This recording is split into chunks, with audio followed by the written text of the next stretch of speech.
Creed en sus profetas. Viernes 23 de junio 2023, Salmos 48. La gloria de la ciudad del gran rey. Cántico, Salmo de los hijos de Coré. Grande es el Señor y digno de suprema alabanza, en la ciudad de nuestro Dios, en el monte de su santuario. ¡Qué hermosa altura! El gozo de toda la tierra es el monte Sión por el lado norte, la ciudad del gran rey. Dios es conocido por refugio en sus palacios. Porque he aquí los reyes se han aliado, han avanzado juntos, pero viéndola así se quedaron atónitos, se turbaron y se dieron prisa a huir. Allí se apoderó de ellos el estremecimiento, tuvieron dolor como de la mujer que da a luz. Con el viento del oriente rompes las naves de Tarsis. Como lo oímos, así lo hemos visto, en la ciudad del Señor de los ejércitos, la ciudad de nuestro Dios. Dios la afirmará para siempre. Sela. Oh Dios, hemos pensado en tu misericordia en medio de tu templo. Conforme a tu nombre, oh Dios, así es tu alabanza hasta los confines de la tierra. Tu diestra está llena de justicia, se alegrará el monte Sión. Las hijas de Judá se regocijarán a causa de tus juicios.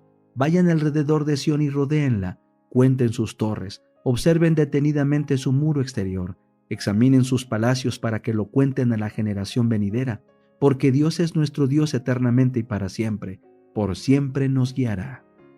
El conflicto de los siglos, capítulo 16, la Biblia y la Revolución Francesa.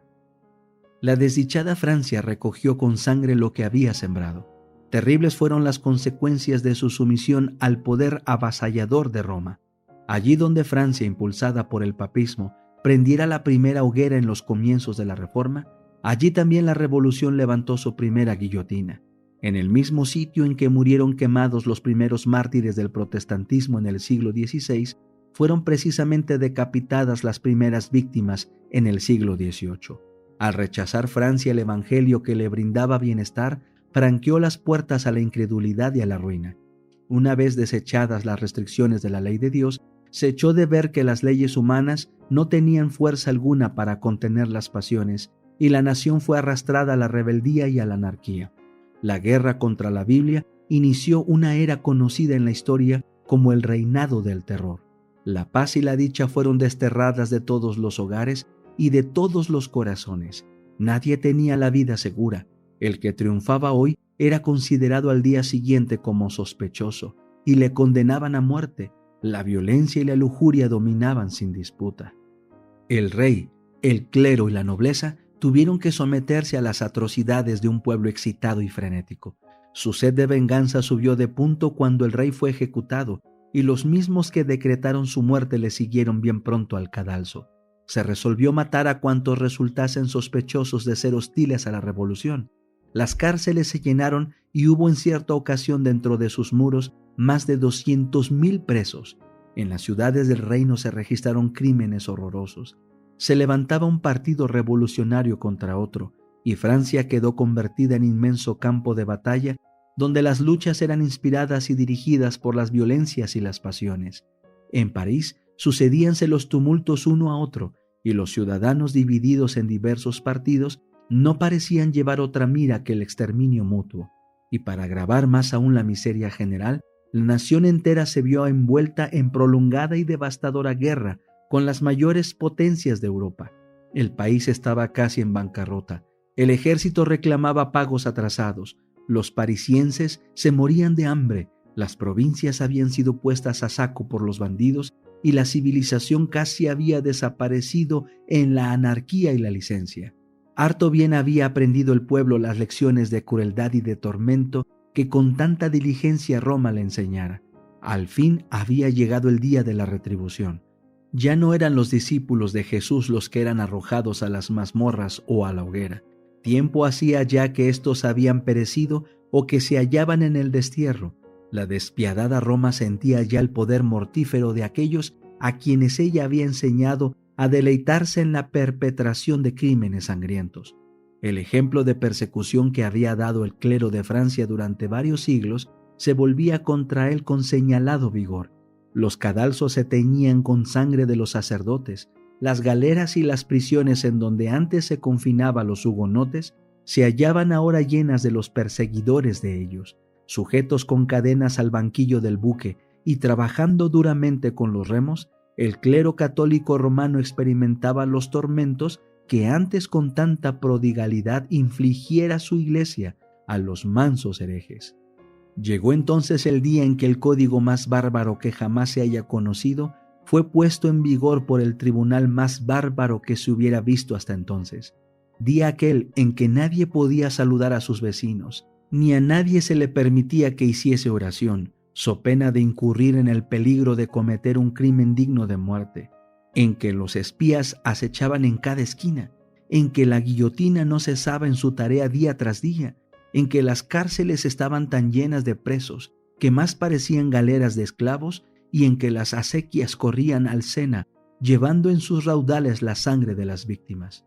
Mientras que en París se llevaban cada día al suplicio carros repletos de sentenciados a muerte, los procónsules que eran enviados por el Comité Supremo a los departamentos desplegaban tan espantosa crueldad que ni aún en la misma capital se veía cosa semejante. La cuchilla de la máquina infernal no daba abasto a la tarea de matar gente. Largas filas de cautivos sucumbían bajo descargas graneadas de fusilería. Se abrían intencionalmente boquetes en las barcazas, sobrecargadas de cautivos. Lyon se había convertido en desierto.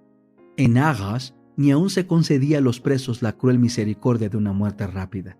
Por toda la ribera del Loira, río abajo desde Saumur al mar, se veían grandes bandadas de cuervos y milanos que devoraban los cadáveres desnudos que yacían unidos en abrazos horrendos y repugnantes. No se hacía cuartel ni a sexo ni a edad. El número de muchachos y doncellas menores de 17 años que fueron asesinados por orden de aquel execrable gobierno se cuenta por centenares. Pequeñuelos arrebatados del regazo de sus madres eran ensartados de pica en pica entre las filas jacobinas. En apenas 10 años perecieron multitudes de seres humanos. Todo esto era del agrado de Satanás. Con este fin había estado trabajando desde hacía muchos siglos. Su política es el engaño desde el principio hasta el fin, y su firme intento es acarrear a los hombres dolor y miseria, desfigurar y corromper la obra de Dios, estorbar sus planes divinos de benevolencia y amor, y de esta manera contristar al cielo. Confunde con sus artimañas las mentes de los hombres y hace que éstos achaquen a Dios la obra diabólica, como si toda esa miseria fuera resultado de los planes del Creador. Asimismo, cuando los que han sido degradados y embrutecidos por su cruel dominio alcanzan su libertad, los impulsa al crimen, a los excesos y a las atrocidades, y luego los tiranos y los opresores se valen de semejantes cuadros de libertinaje para ilustrar las consecuencias de la libertad. Cuando un disfraz del error ha sido descubierto, Satanás le da otro, y la gente lo saluda con el mismo entusiasmo con que acogió el anterior.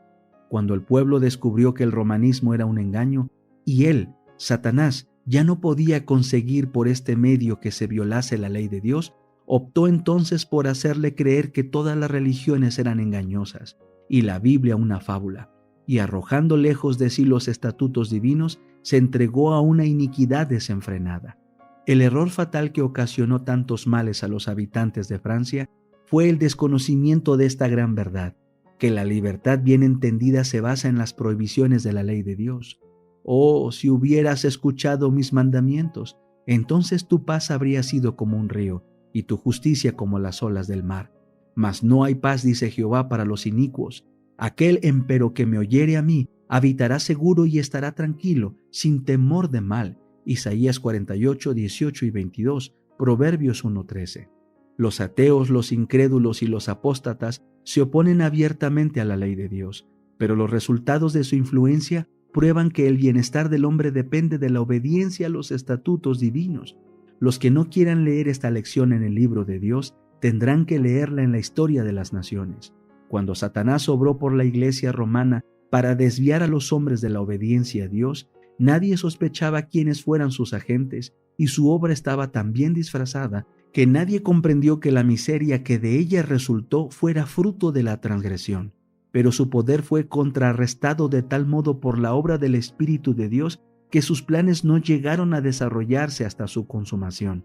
La gente no supo remontar del efecto a la causa ni descubrir el origen de tanta desgracia. Pero en la Revolución, la Asamblea Nacional rechazó la ley de Dios, y durante el reinado del terror que siguió, todos pudieron ver cuál era la causa de todas las desgracias.